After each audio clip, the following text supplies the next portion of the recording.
amasezerano y'Imana adatinya gusohora n'ibindi zobikora ibesha n'ibindi zobikora Imana ntibesha karese ibikomeye. Akanyamuneza n'indirimbo zo gushima Imana nivyo vyaranze ibirori vyo gushikiriza imashini zitanu zo gushona, harimwo imwe ikoresha umuyaga nkuba nk'ingabire yatanzwe n'umurundikazi akaba n'imvukira y'Intobwe Ntimirangeza Françoise asanzwe arangurira imirimo yiwe mu gihugu c'Ububirigi ashigikiwe n'umugenzi wiwe bafashanya mu bikorwa vy'iterambere. Iyo ngabire yayishikirije komine Gitega kuri wa 18 Munyonyo mu mwaka wa 2025 abicishije mu kigo ca komine Gitega kijejwe iterambere ry'abakenyezi mu ntumbero yo gufasha kwigisha abigeme n'abakenyezi bahuye n'ivyago bakavyarira iwabo hamwe n'abahohoterwa mu ngo. Yari asanzwe afasha mu mugambi yise Star Up. Jewe kuva 2019 nashinze agashirahamwe kitwa Star Up, haguruke abakenyezi mukore murashoboye reke kurera amaboko.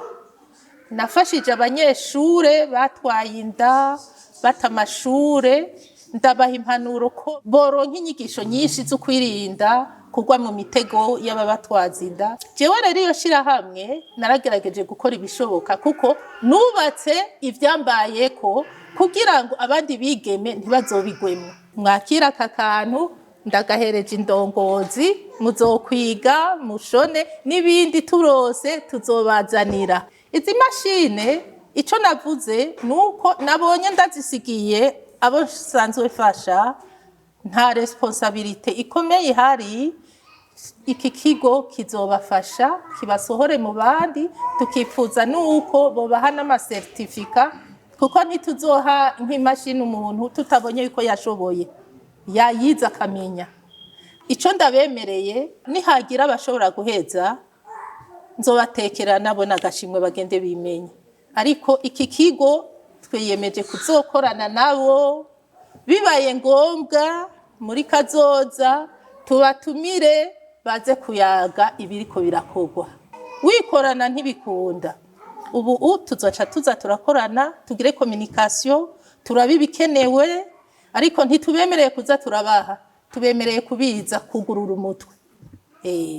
Hanyuma ivyo mucukora bikunze bigenze neza badusabira urupapuro muri ministere, ari uwuje tubijana kuvyexposa abanyamahanga babone abakenyezi ko bashoboye. Shimirimana Yvette umwe mu umufasoni yagiriye neza ndetse akaba no mu bamusavye ko bokwigishwa gushona no bakaronka umwuga ubasahiriza, arakenguruka umutima w'uwo muvyeyi aho yanabaronkeje inkwavu, amasuka n'ibindi vyankenegwa.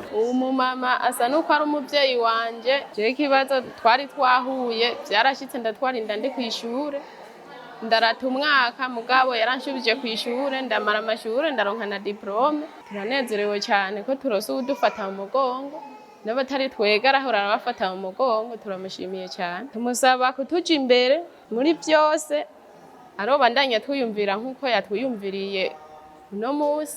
Turamushimiye cyane. Yaba umuhanuzi ajejwe imibano muri komine ya Gitega Hakizimana Vesa yari yaje aserukira mustaneri canke utwara ikigo ca komine Gitega kijeje iterambere ry'abakenyezi, bose barashima ukwitaho iterambere ry'umukenyezi biranga umfasoni, bakamusaba ko yobandanya arondera yarangurira imigambi abashigikira, na cane cane ko abahora bashigikira ico kigo bahagaritse. Iki kigo twakirose dufashijwe n'abandi badufasha mu imfashanyo baduhaye isa niyaheze, turiko rero turagerageza kuraba ingene twibako kandi tugume dutera imbere, kandi nibaronka n'abandi bazodufasha baza barabaturungikira kugira ngo namwe abakenyezi mubandanye mutera imbere cyane cyane mwege muri mu makoperative. Françoise Ntimirangeza amyesha ko yifuza ko abakenyezi bomererwa neza aruhande y'ibibazo bahura navyo, kabaye akaryo rero ko gutekerera impanuro abo bakenyezi. Anasaba barongo ico kigo kubandanya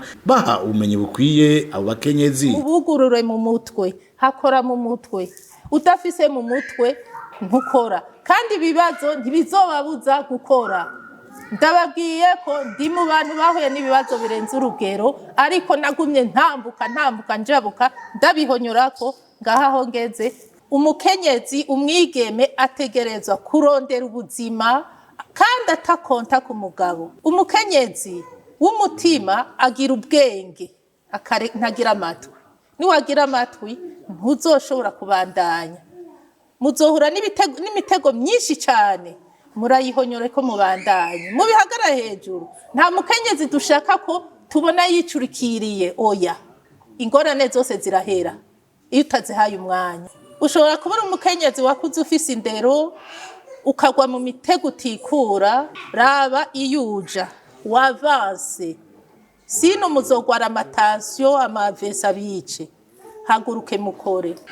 Ivyo birakwiye, nta muzoguma arondera gufashwa. Iyo tubigije kuroba namwe nimurobe. Nimba ndabahaye iki nukugira mwige ejo mwimenye iyo muri. Kwama muteze amaboko sindavyifuza kuko je sinigeze ntega amaboko. Nico gituma ndabasaba ko mwokwimenya. Umukenyezi wese ivyacamwo ibimugora, amakubabona, imitegagira, shira inyuma ubandanye usenge, Imana irakuja imbere. Abakenyezi nabo kubaho neza, nta mukenyezi dushaka ko yiganyira. Murashoboye.